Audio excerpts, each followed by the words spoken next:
भुनर बगल में इधर से ये इधर से वो। अरे यार चुप रहो, मुझे बात करने आता है। अच्छा। और जो भी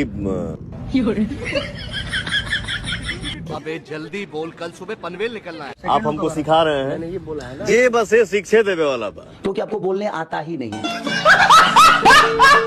लेकिन एक बात तो बता दीजिए एकदम साफ गोई से, कौन सा वो गाना है जिसे आप गाने का अफसोस है कि काश कि मैं नहीं गाया होता तो ठीक रहा?